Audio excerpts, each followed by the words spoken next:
श्री स्वामी समर्थ. नमस्कार प्रिय स्वामी भक्तांनो. नामस्मरणात इतकी ताकद असते जी इतर कोणत्याही गोष्टीतून आपल्याला मिळत नाही. म्हणूनच आज आम्ही तुमच्यासाठी श्री स्वामी समर्थ महाराजांचा चमत्कारिक मंत्र घेऊन आलेलो आहोत. या मंत्राचा जप तुम्ही श्रद्धेने केला तर तुम्हाला याचा चमत्कार दिसून येईल. हा मंत्र म्हणजे श्री स्वामी समर्थांचा आशीर्वाद आहे जो तुम्ही आज प्राप्त करून घ्या. हा प्रभावी मंत्र जर तुम्ही ऐकलात तर तुमची अडकलेली सर्व कामे पूर्ण होऊ लागतील. तुमच्या मनातील इच्छा पूर्ण होतील. तुम्ही अनेक दिवसांपासून नोकरीसाठी प्रयत्न करत असाल, व्यवसायात तुम्हाला वृद्धी हवी असेल, एखादा प्रोजेक्ट तुम्हाला पूर्ण करायचा असेल, तुमचे कर्जाचे हप्ते लवकरात लवकर फिटावे असे तुम्हाला वाटत असेल, यासाठी दररोज 20 मिनिटे तरी तुमच्या मोबाईलवरती हा मंत्र चालू ठेवा. तुम्हाला हा मंत्र फक्त ऐकायचा आहे आणि मनातल्या मनात उच्चारायचा आहे. तुम्ही तुमची कामे करता करता कामाच्या ठिकाणी हा मंत्र ऐकू शकता. हा मंत्र फक्त ऐकल्याने सुद्धा या मंत्राचा खूप मोठा प्रभाव आपल्या जीवनावरती पडतो. तुमच्याही मनात सतत निगेटिव्ह विचार येत असतील तर हा मंत्र तुम्ही दररोज 20 मिनिटे ऐका. असे 5 दिवस केल्यानंतर तुम्हाला नक्कीच याचा फरक दिसून येईल. लक्षात ठेवा, आपण जितक्या श्रद्धेने देवावर विश्वास ठेवतो तितक्याच श्रद्धेने देव आपल्याला त्याचे फळ देत असतो. म्हणून हा मंत्र ऐकण्यामध्ये कंजूसी करू नका. कमीत कमी 108 वेळा किंवा त्यापेक्षा जास्त 1008 वेळा तुम्ही हा मंत्र ऐकू शकता. तुम्हाला फक्त तुमच्या दिवसभरातील 20 ते 25 मिनिटे या मंत्रासाठी द्यायची आहेत. असे केल्याने तुम्हाला तुमच्या जीवनात नक्कीच धनलाभ, आरोग्य, सुख, समृद्धी प्राप्त होईल. तुम्ही अनेक दिवसांपासून एखाद्या चमत्काराची वाट पाहत असाल तर तो दिवस आज आला आहे. या चमत्कारिक मंत्रामुळे तुमच्या सर्व इच्छा पूर्ण होणार आहेत. श्री स्वामी समर्थांचा आशीर्वाद तुमच्यावर कायम राहणार आहे. चला तर आपण श्री स्वामी समर्थांच्या मंत्र जपामध्ये तल्लीन होऊया आणि श्री स्वामी समर्थांचा आशीर्वाद प्राप्त करून घेऊया.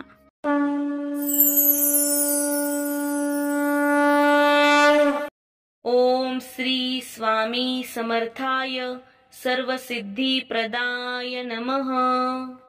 ओम श्री स्वामी समर्थाय सर्वसिद्धिप्रदाय नमः.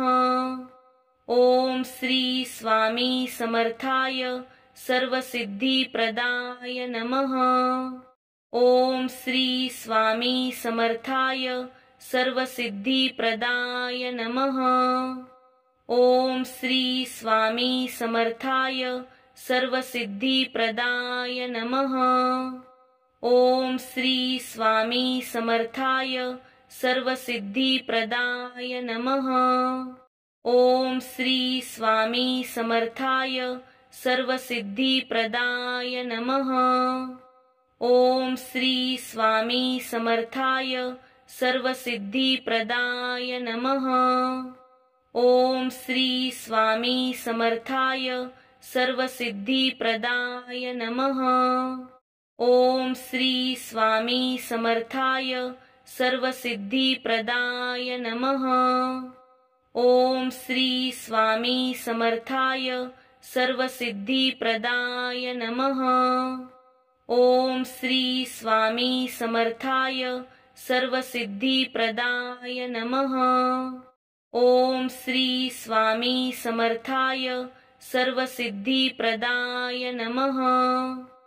ओम श्री स्वामी समर्थाय सर्वसिद्धिप्रदाय नमः. ओम श्री स्वामी समर्थाय सर्वसिद्धिप्रदाय नमः. ओम श्री स्वामी समर्थाय सर्वसिद्धिप्रदाय नमः. ओम श्री स्वामी समर्थाय सर्वसिद्धिप्रदाय नमः. ओम श्री स्वामी समर्थाय सर्वसिद्धिप्रदाय नमः. ओम श्री स्वामी समर्थाय सर्वसिद्धिप्रदाय नमः. ओम श्री स्वामी समर्थाय सर्वसिद्धिप्रदाय नमः. ओम श्री स्वामी समर्थाय सर्वसिद्धिप्रदाय नमः। ओम श्री स्वामी समर्थाय सर्वसिद्धिप्रदाय नमः। ओम श्री स्वामी समर्थाय सर्वसिद्धिप्रदाय नमः। ओम श्री स्वामी समर्थाय सर्वसिद्धिप्रदाय नमः। ओम श्री स्वामी समर्थाय सर्वसिद्धिप्रदाय नमः। ओम श्री स्वामी समर्थाय सर्वसिद्धिप्रदाय नमः। ओम श्री स्वामी समर्थाय सर्वसिद्धिप्रदाय नमः। ओम श्री स्वामी समर्थाय सर्वसिद्धिप्रदाय नमः। ओम श्री स्वामी समर्थाय सर्वसिद्धिप्रदाय नमः। ओम श्री स्वामी समर्थाय सर्वसिद्धिप्रदाय नमः। ओम श्री स्वामी समर्थाय सर्वसिद्धिप्रदाय नमः।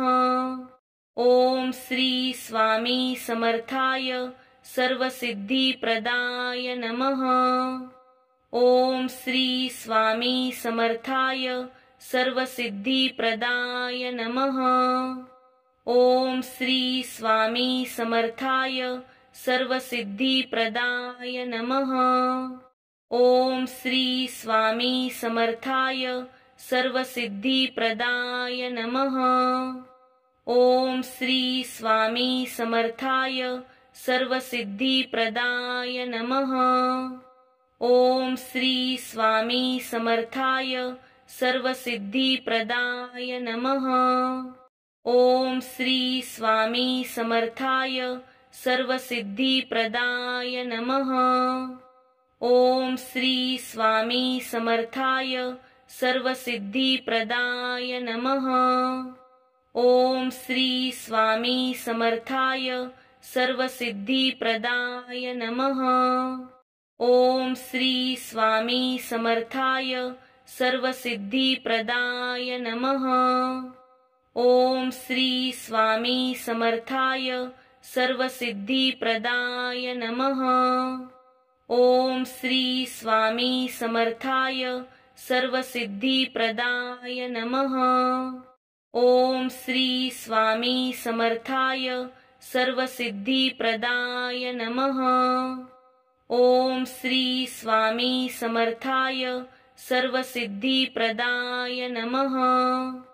ओम श्री स्वामी समर्थाय सर्वसिद्धिप्रदाय नमः। ओम श्री स्वामी समर्थाय सर्वसिद्धिप्रदाय नमः। ओम श्री स्वामी समर्थाय सर्वसिद्धिप्रदाय नमः। ओम श्री स्वामी समर्थाय सर्वसिद्धिप्रदाय नमः। ओम श्री स्वामी समर्थाय सर्वसिद्धिप्रदाय नमः। ओम श्री स्वामी समर्थाय सर्वसिद्धिप्रदाय नमः। ओम श्री स्वामी समर्थाय सर्वसिद्धिप्रदाय नमः। ओम श्री स्वामी समर्थाय सर्वसिद्धिप्रदाय नमः। ओम श्री स्वामी समर्थाय सर्वसिद्धिप्रदाय नमः। ओम श्री स्वामी समर्थाय सर्वसिद्धिप्रदाय नमः। ओम श्री स्वामी समर्थाय सर्वसिद्धिप्रदाय नमः। ओम श्री स्वामी समर्थाय सर्वसिद्धिप्रदाय नमः। ओम श्री स्वामी समर्थाय सर्वसिद्धिप्रदाय नमः। ओम श्री स्वामी समर्थाय सर्वसिद्धिप्रदाय नमः। ओम श्री स्वामी समर्थाय सर्वसिद्धिप्रदाय नमः। ओम श्री स्वामी समर्थाय सर्वसिद्धिप्रदाय नमः। ओम श्री स्वामी समर्थाय सर्वसिद्धिप्रदाय नमः। ओम श्री स्वामी समर्थाय सर्वसिद्धिप्रदाय नमः। ओम श्री स्वामी समर्थाय सर्वसिद्धिप्रदाय नमः। ओम श्री स्वामी समर्थाय सर्वसिद्धिप्रदाय नमः। ओम श्री स्वामी समर्थाय सर्वसिद्धिप्रदाय नमः। ओम श्री स्वामी समर्थाय सर्वसिद्धिप्रदाय नमः। ओम श्री स्वामी समर्थाय सर्वसिद्धिप्रदाय नमः। ओम श्री स्वामी समर्थाय सर्वसिद्धिप्रदाय नमः। ओम श्री स्वामी समर्थाय सर्वसिद्धिप्रदाय नमः। ओम श्री स्वामी समर्थाय सर्वसिद्धिप्रदाय नमः। ओम श्री स्वामी समर्थाय सर्वसिद्धिप्रदाय नमः। ओम श्री स्वामी समर्थाय सर्वसिद्धिप्रदाय नमः। ओम श्री स्वामी समर्थाय सर्वसिद्धिप्रदाय नमः। ओम श्री स्वामी समर्थाय सर्वसिद्धिप्रदाय नमः। ओम श्री स्वामी समर्थाय सर्वसिद्धिप्रदाय नमः।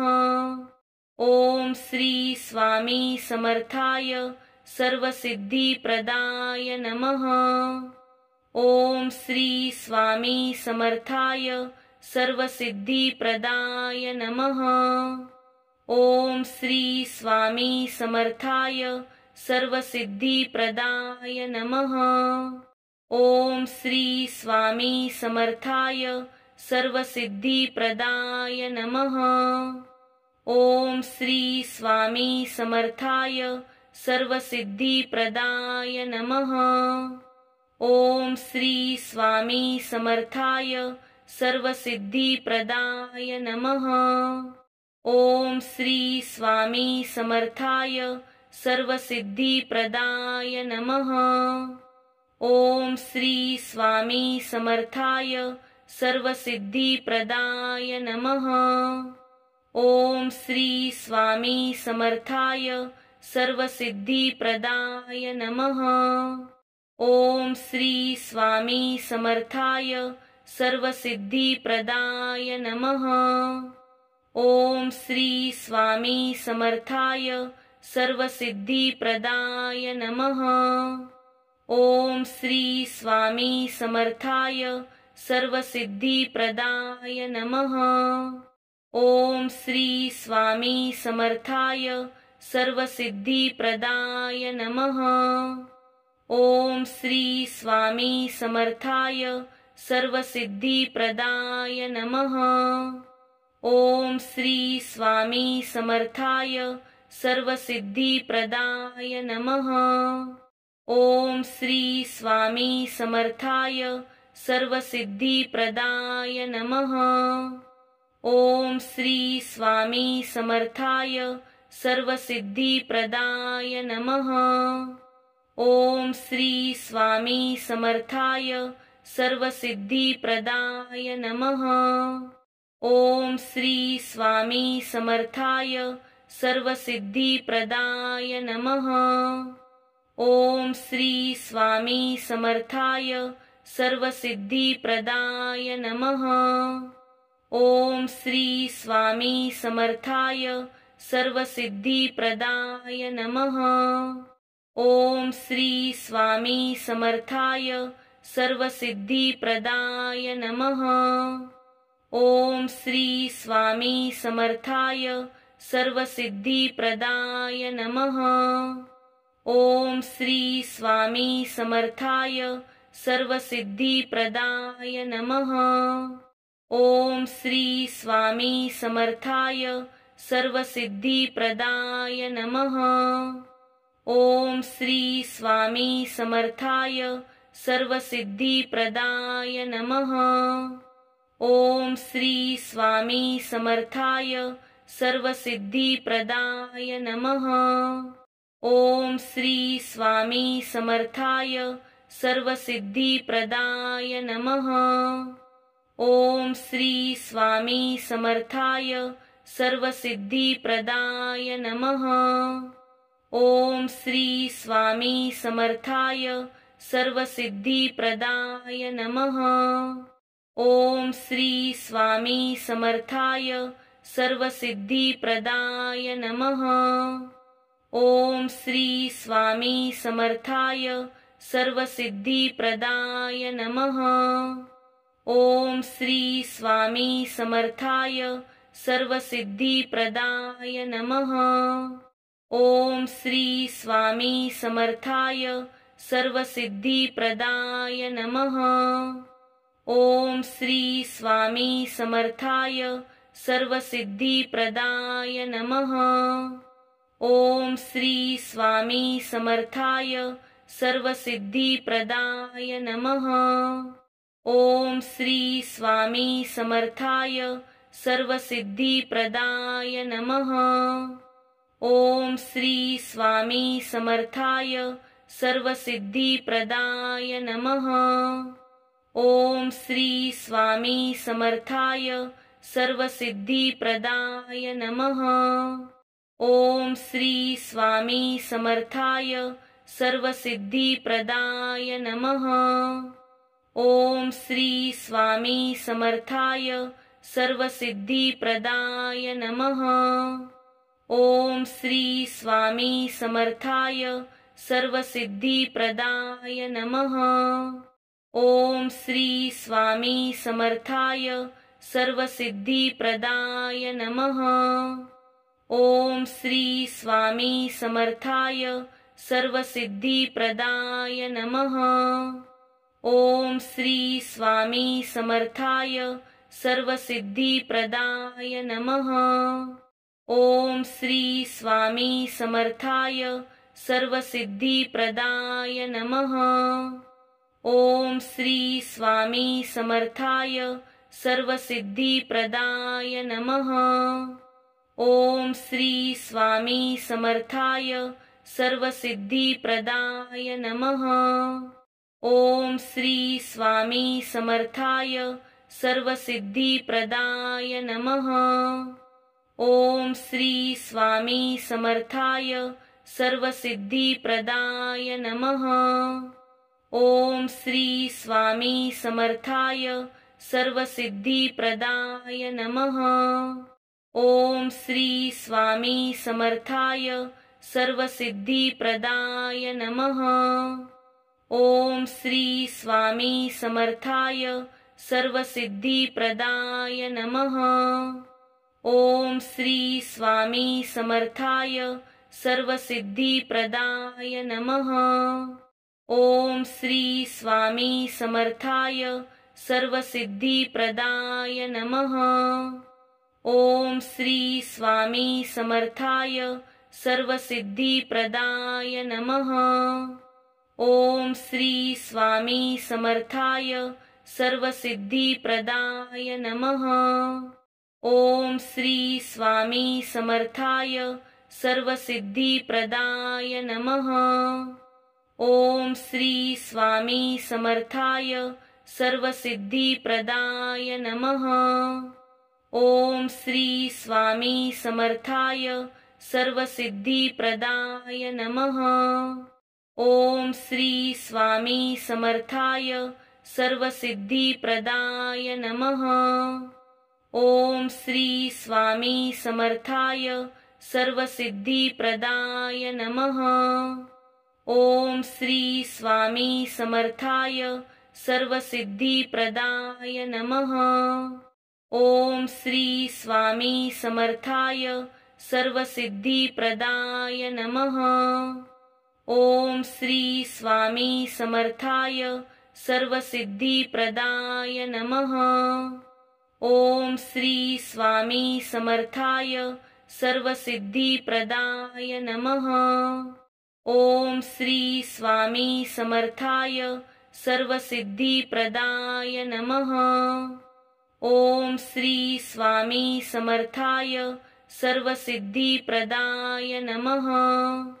ओम श्री स्वामी समर्थाय सर्वसिद्धिप्रदाय नमः। ओम श्री स्वामी समर्थाय सर्वसिद्धिप्रदाय नमः। ओम श्री स्वामी समर्थाय सर्वसिद्धिप्रदाय नमः।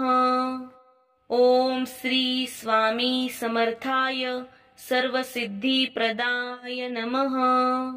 ओम श्री स्वामी समर्थाय सर्वसिद्धिप्रदाय नमः। ओम श्री स्वामी समर्थाय सर्वसिद्धिप्रदाय नमः। ओम श्री स्वामी समर्थाय सर्वसिद्धिप्रदाय नमः। ओम श्री स्वामी समर्थाय सर्वसिद्धिप्रदाय नमः। ओम श्री स्वामी समर्थाय सर्वसिद्धिप्रदाय नमः। ओम श्री स्वामी समर्थाय सर्वसिद्धिप्रदाय नमः। ओम श्री स्वामी समर्थाय सर्वसिद्धिप्रदाय नमः। ओम श्री स्वामी समर्थाय सर्वसिद्धिप्रदाय नमः। ओम श्री स्वामी समर्थाय सर्वसिद्धिप्रदाय नमः। ओम श्री स्वामी समर्थाय सर्वसिद्धिप्रदाय नमः। ओम श्री स्वामी समर्थाय सर्वसिद्धिप्रदाय नमः। ओम श्री स्वामी समर्थाय सर्वसिद्धिप्रदाय नमः। ओम श्री स्वामी समर्थाय सर्वसिद्धिप्रदाय नमः। ओम श्री स्वामी समर्थाय सर्वसिद्धिप्रदाय नमः। ओम श्री स्वामी समर्थाय सर्वसिद्धिप्रदाय नमः। ओम श्री स्वामी समर्थाय सर्वसिद्धिप्रदाय नमः। ओम श्री स्वामी समर्थाय सर्वसिद्धिप्रदाय नमः। ओम श्री स्वामी समर्थाय सर्वसिद्धिप्रदाय नमः। ओम श्री स्वामी समर्थाय सर्वसिद्धिप्रदाय नमः। ओम श्री स्वामी समर्थाय सर्वसिद्धिप्रदाय नमः। ओम श्री स्वामी समर्थाय सर्वसिद्धिप्रदाय नमः। ओम श्री स्वामी समर्थाय सर्वसिद्धिप्रदाय नमः। ओम श्री स्वामी समर्थाय सर्वसिद्धिप्रदाय नमः। ओम श्री स्वामी समर्थाय सर्वसिद्धिप्रदाय नमः। ओम श्री स्वामी समर्थाय सर्वसिद्धिप्रदाय नमः। ओम श्री स्वामी समर्थाय सर्वसिद्धिप्रदाय नमः।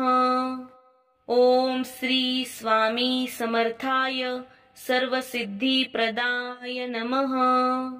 ओम श्री स्वामी समर्थाय सर्वसिद्धिप्रदाय नमः।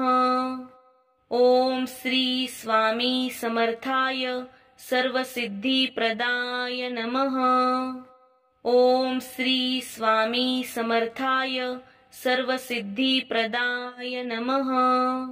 ओम श्री स्वामी समर्थाय सर्वसिद्धिप्रदाय नमः। ओम श्री स्वामी समर्थाय सर्वसिद्धिप्रदाय नमः। ओम श्री स्वामी समर्थाय सर्वसिद्धिप्रदाय नमः। ओम श्री स्वामी समर्थाय सर्वसिद्धिप्रदाय नमः। ओम श्री स्वामी समर्थाय सर्वसिद्धिप्रदाय नमः। ओम श्री स्वामी समर्थाय सर्वसिद्धिप्रदाय नमः। ओम श्री स्वामी समर्थाय सर्वसिद्धिप्रदाय नमः। ओम श्री स्वामी समर्थाय सर्वसिद्धिप्रदाय नमः। ओम श्री स्वामी समर्थाय सर्वसिद्धिप्रदाय नमः। ओम श्री स्वामी समर्थाय सर्वसिद्धिप्रदाय नमः। ओम श्री स्वामी समर्थाय सर्वसिद्धिप्रदाय नमः। ओम श्री स्वामी समर्थाय सर्वसिद्धिप्रदाय नमः। ओम श्री स्वामी समर्थाय सर्वसिद्धिप्रदाय नमः। ओम श्री स्वामी समर्थाय सर्वसिद्धिप्रदाय नमः। ओम श्री स्वामी समर्थाय सर्वसिद्धिप्रदाय नमः। ओम श्री स्वामी समर्थाय सर्वसिद्धिप्रदाय नमः। ओम श्री स्वामी समर्थाय सर्वसिद्धिप्रदाय नमः। ओम श्री स्वामी समर्थाय सर्वसिद्धिप्रदाय नमः। ओम श्री स्वामी समर्थाय सर्वसिद्धिप्रदाय नमः। ओम श्री स्वामी समर्थाय सर्वसिद्धिप्रदाय नमः। ओम श्री स्वामी समर्थाय सर्वसिद्धिप्रदाय नमः। ओम श्री स्वामी समर्थाय सर्वसिद्धिप्रदाय नमः। ओम श्री स्वामी समर्थाय सर्वसिद्धिप्रदाय नमः। ओम श्री स्वामी समर्थाय सर्वसिद्धिप्रदाय नमः। ओम श्री स्वामी समर्थाय सर्वसिद्धिप्रदाय नमः। ओम श्री स्वामी समर्थाय सर्वसिद्धिप्रदाय नमः। ओम श्री स्वामी समर्थाय सर्वसिद्धिप्रदाय नमः। ओम श्री स्वामी समर्थाय सर्वसिद्धिप्रदाय नमः। ओम श्री स्वामी समर्थाय सर्वसिद्धिप्रदाय नमः। ओम श्री स्वामी समर्थाय सर्वसिद्धिप्रदाय नमः। ओम श्री स्वामी समर्थाय सर्वसिद्धिप्रदाय नमः। ओम श्री स्वामी समर्थाय सर्वसिद्धिप्रदाय नमः। ओम श्री स्वामी समर्थाय सर्वसिद्धिप्रदाय नमः। ओम श्री स्वामी समर्थाय सर्वसिद्धिप्रदाय नमः।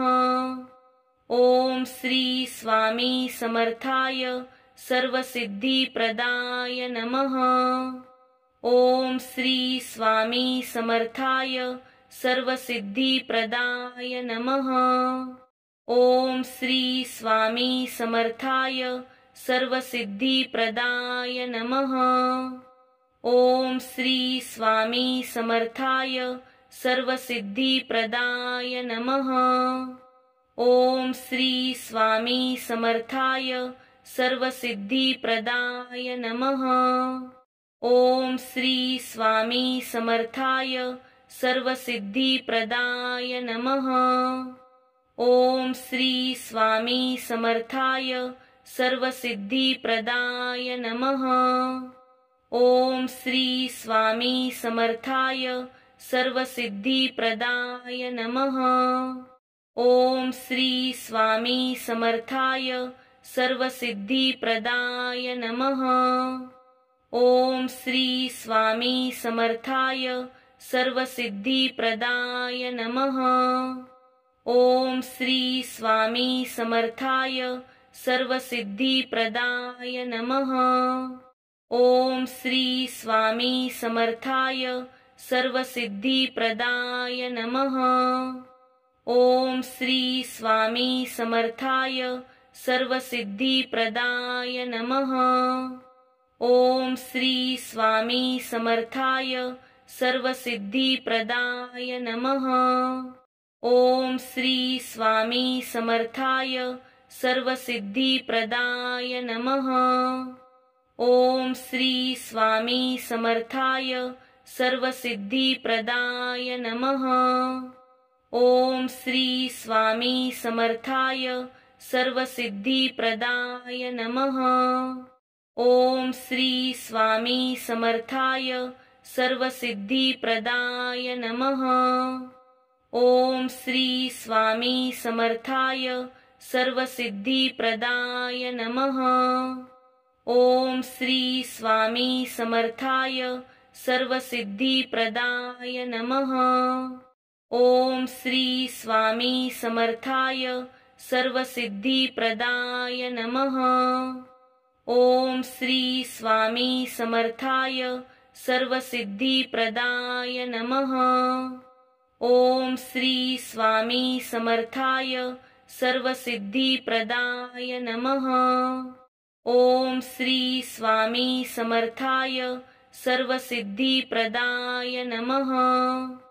ओम श्री स्वामी समर्थाय सर्वसिद्धिप्रदाय नमः।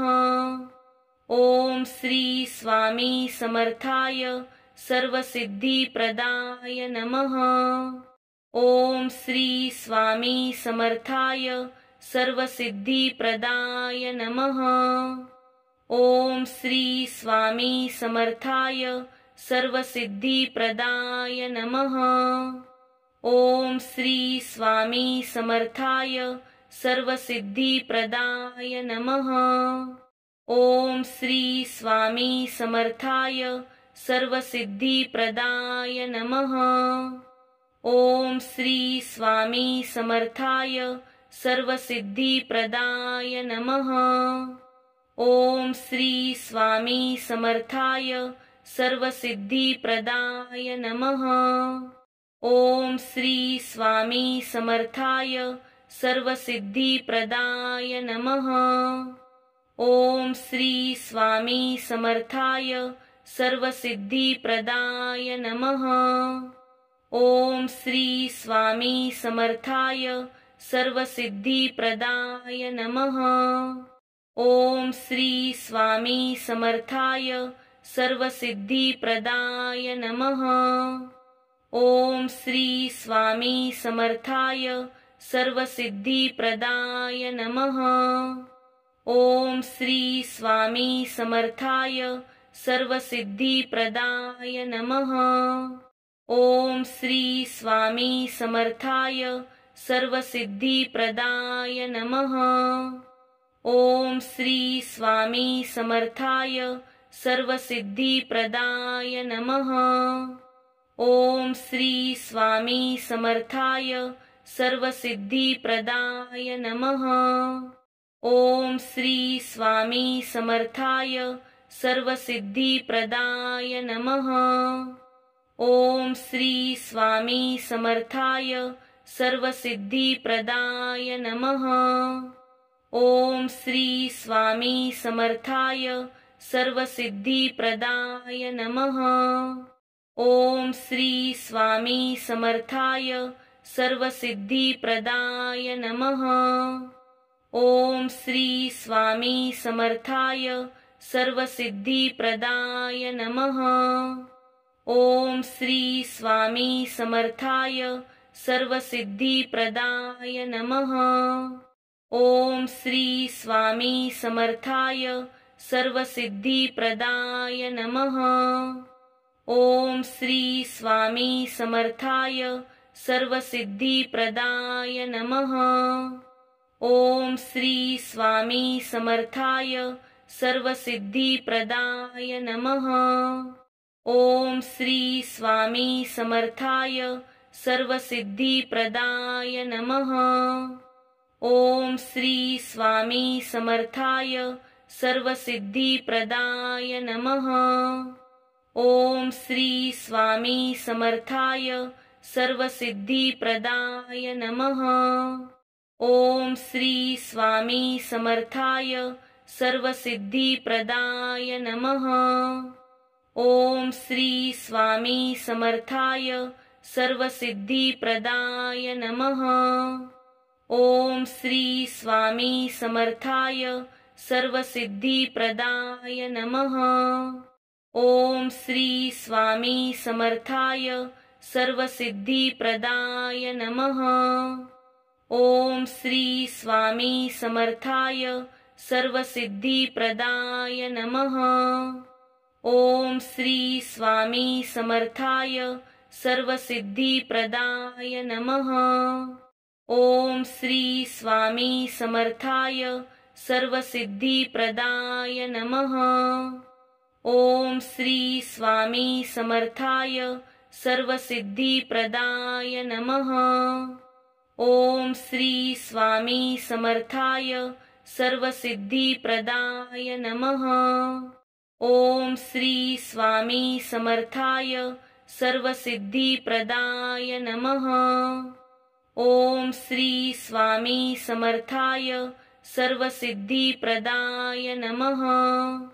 ओम श्री स्वामी समर्थाय सर्वसिद्धिप्रदाय नमः।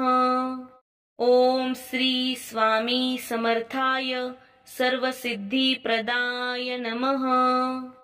ओम श्री स्वामी समर्थाय सर्वसिद्धिप्रदाय नमः।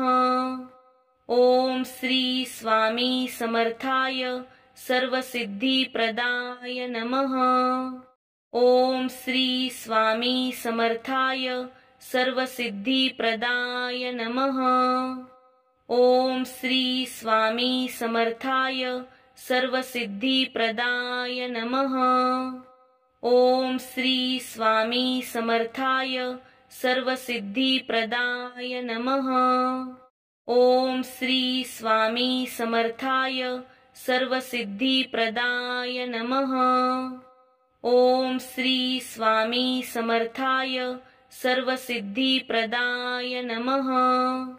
ओम श्री स्वामी समर्थाय सर्वसिद्धिप्रदाय नमः। ओम श्री स्वामी समर्थाय सर्वसिद्धिप्रदाय नमः। ओम श्री स्वामी समर्थाय सर्वसिद्धिप्रदाय नमः। ओम श्री स्वामी समर्थाय सर्वसिद्धिप्रदाय नमः। ओम श्री स्वामी समर्थाय सर्वसिद्धिप्रदाय नमः। ओम श्री स्वामी समर्थाय सर्वसिद्धिप्रदाय नमः। ओम श्री स्वामी समर्थाय सर्वसिद्धिप्रदाय नमः। ओम श्री स्वामी समर्थाय सर्वसिद्धिप्रदाय नमः। ओम श्री स्वामी समर्थाय सर्वसिद्धिप्रदाय नमः। ओम श्री स्वामी समर्थाय सर्वसिद्धिप्रदाय नमः। ओम श्री स्वामी समर्थाय सर्वसिद्धिप्रदाय नमः। ओम श्री स्वामी समर्थाय सर्वसिद्धिप्रदाय नमः। ओम श्री स्वामी समर्थाय सर्वसिद्धिप्रदाय नमः। ओम श्री स्वामी समर्थाय सर्वसिद्धिप्रदाय नमः। ओम श्री स्वामी समर्थाय सर्वसिद्धिप्रदाय नमः। ओम श्री स्वामी समर्थाय सर्वसिद्धिप्रदाय नमः। ओम श्री स्वामी समर्थाय सर्वसिद्धिप्रदाय नमः। ओम श्री स्वामी समर्थाय सर्वसिद्धिप्रदाय नमः। ओम श्री स्वामी समर्थाय सर्वसिद्धिप्रदाय नमः। ओम श्री स्वामी समर्थाय सर्वसिद्धिप्रदाय नमः। ओम श्री स्वामी समर्थाय सर्वसिद्धिप्रदाय नमः। ओम श्री स्वामी समर्थाय सर्वसिद्धिप्रदाय नमः। ओम श्री स्वामी समर्थाय सर्वसिद्धिप्रदाय नमः। ओम श्री स्वामी समर्थाय सर्वसिद्धिप्रदाय नमः। ओम श्री स्वामी समर्थाय सर्वसिद्धिप्रदाय नमः। ओम श्री स्वामी समर्थाय सर्वसिद्धिप्रदाय नमः। ओम श्री स्वामी समर्थाय सर्वसिद्धिप्रदाय नमः। ओम श्री स्वामी समर्थाय सर्वसिद्धिप्रदाय नमः। ओम श्री स्वामी समर्थाय सर्वसिद्धिप्रदाय नमः। ओम श्री स्वामी समर्थाय सर्वसिद्धिप्रदाय नमः। ओम श्री स्वामी समर्थाय सर्वसिद्धिप्रदाय नमः। ओम श्री स्वामी समर्थाय सर्वसिद्धिप्रदाय नमः। ओम श्री स्वामी समर्थाय सर्वसिद्धिप्रदाय नमः। ओम श्री स्वामी समर्थाय सर्वसिद्धिप्रदाय नमः। ओम श्री स्वामी समर्थाय सर्वसिद्धिप्रदाय नमः। ओम श्री स्वामी समर्थाय सर्वसिद्धिप्रदाय नमः। ओम श्री स्वामी समर्थाय सर्वसिद्धिप्रदाय नमः। ओम श्री स्वामी समर्थाय सर्वसिद्धिप्रदाय नमः। ओम श्री स्वामी समर्थाय सर्वसिद्धिप्रदाय नमः। ओम श्री स्वामी समर्थाय सर्वसिद्धिप्रदाय नमः। ओम श्री स्वामी समर्थाय सर्वसिद्धिप्रदाय नमः। ओम श्री स्वामी समर्थाय सर्वसिद्धिप्रदाय नमः। ओम श्री स्वामी समर्थाय सर्वसिद्धिप्रदाय नमः। ओम श्री स्वामी समर्थाय सर्वसिद्धिप्रदाय नमः। ओम श्री स्वामी समर्थाय सर्वसिद्धिप्रदाय नमः। ओम श्री स्वामी समर्थाय सर्वसिद्धिप्रदाय नमः। ओम श्री स्वामी समर्थाय सर्वसिद्धिप्रदाय नमः। ओम श्री स्वामी समर्थाय सर्वसिद्धिप्रदाय नमः। ओम श्री स्वामी समर्थाय सर्वसिद्धिप्रदाय नमः। ओम श्री स्वामी समर्थाय सर्वसिद्धिप्रदाय नमः। ओम श्री स्वामी समर्थाय सर्वसिद्धिप्रदाय नमः। ओम श्री स्वामी समर्थाय सर्वसिद्धिप्रदाय नमः। ओम श्री स्वामी समर्थाय सर्वसिद्धिप्रदाय नमः। ओम श्री स्वामी समर्थाय सर्वसिद्धिप्रदाय नमः। ओम श्री स्वामी समर्थाय सर्वसिद्धिप्रदाय नमः। ओम श्री स्वामी समर्थाय सर्वसिद्धिप्रदाय नमः। ओम श्री स्वामी समर्थाय सर्वसिद्धिप्रदाय नमः। ओम श्री स्वामी समर्थाय सर्वसिद्धिप्रदाय नमः। ओम श्री स्वामी समर्थाय सर्वसिद्धिप्रदाय नमः। ओम श्री स्वामी समर्थाय सर्वसिद्धिप्रदाय नमः। ओम श्री स्वामी समर्थाय सर्वसिद्धिप्रदाय नमः। ओम श्री स्वामी समर्थाय सर्वसिद्धिप्रदाय नमः। ओम श्री स्वामी समर्थाय सर्वसिद्धिप्रदाय नमः। ओम श्री स्वामी समर्थाय सर्वसिद्धिप्रदाय नमः। ओम श्री स्वामी समर्थाय सर्वसिद्धिप्रदाय नमः। ओम श्री स्वामी समर्थाय सर्वसिद्धिप्रदाय नमः। ओम श्री स्वामी समर्थाय सर्वसिद्धिप्रदाय नमः। ओम श्री स्वामी समर्थाय सर्वसिद्धिप्रदाय नमः। ओम श्री स्वामी समर्थाय सर्वसिद्धिप्रदाय नमः। ओम श्री स्वामी समर्थाय सर्वसिद्धिप्रदाय नमः। ओम श्री स्वामी समर्थाय सर्वसिद्धिप्रदाय नमः। ओम श्री स्वामी समर्थाय सर्वसिद्धिप्रदाय नमः। ओम श्री स्वामी समर्थाय सर्वसिद्धिप्रदाय नमः। ओम श्री स्वामी समर्थाय सर्वसिद्धिप्रदाय नमः। ओम श्री स्वामी समर्थाय सर्वसिद्धिप्रदाय नमः। ओम श्री स्वामी समर्थाय सर्वसिद्धिप्रदाय नमः। ओम श्री स्वामी समर्थाय सर्वसिद्धिप्रदाय नमः।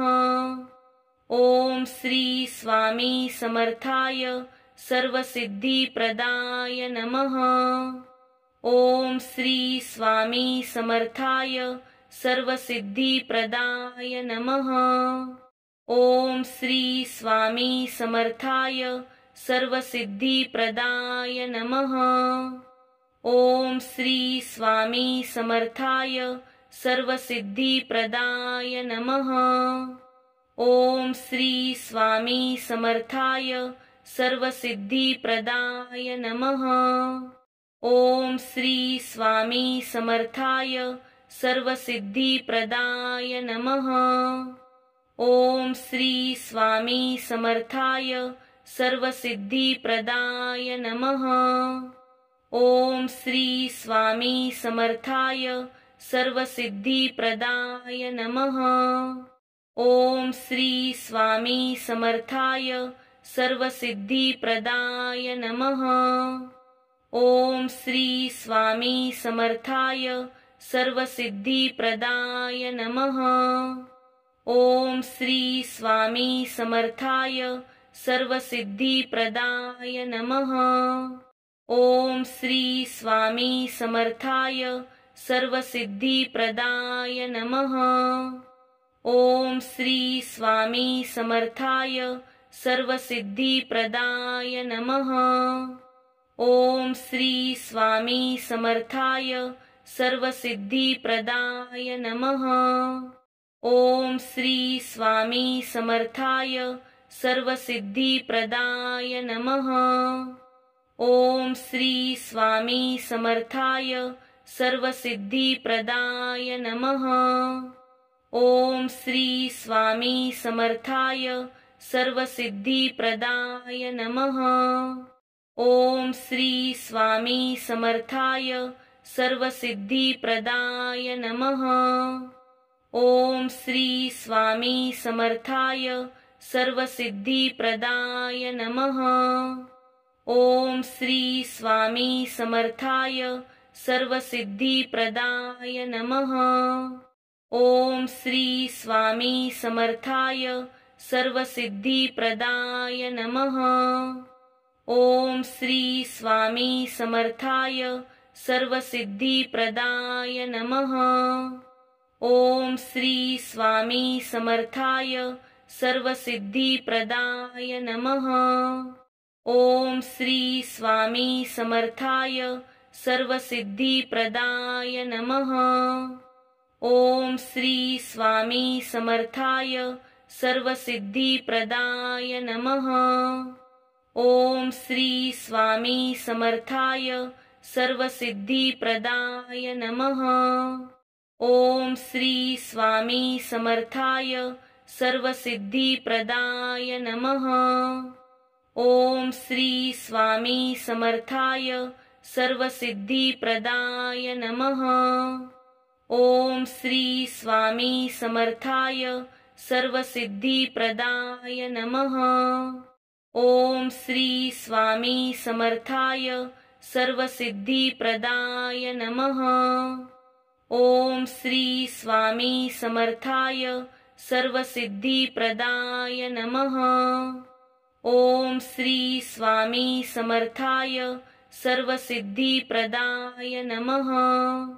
ओम श्री स्वामी समर्थाय सर्वसिद्धिप्रदाय नमः। ओम श्री स्वामी समर्थाय सर्वसिद्धिप्रदाय नमः। ओम श्री स्वामी समर्थाय सर्वसिद्धिप्रदाय नमः। ओम श्री स्वामी समर्थाय सर्वसिद्धिप्रदाय नमः। ओम श्री स्वामी समर्थाय सर्वसिद्धिप्रदाय नमः। ओम श्री स्वामी समर्थाय सर्वसिद्धिप्रदाय नमः। ओम श्री स्वामी समर्थाय सर्वसिद्धिप्रदाय नमः। ओम श्री स्वामी समर्थाय सर्वसिद्धिप्रदाय नमः। ओम श्री स्वामी समर्थाय सर्वसिद्धिप्रदाय नमः। ओम श्री स्वामी समर्थाय सर्वसिद्धिप्रदाय नमः। ओम श्री स्वामी समर्थाय सर्वसिद्धिप्रदाय नमः। ओम श्री स्वामी समर्थाय सर्वसिद्धिप्रदाय नमः। ओम श्री स्वामी समर्थाय सर्वसिद्धिप्रदाय नमः। ओम श्री स्वामी समर्थाय सर्वसिद्धिप्रदाय नमः। ओम श्री स्वामी समर्थाय सर्वसिद्धिप्रदाय नमः।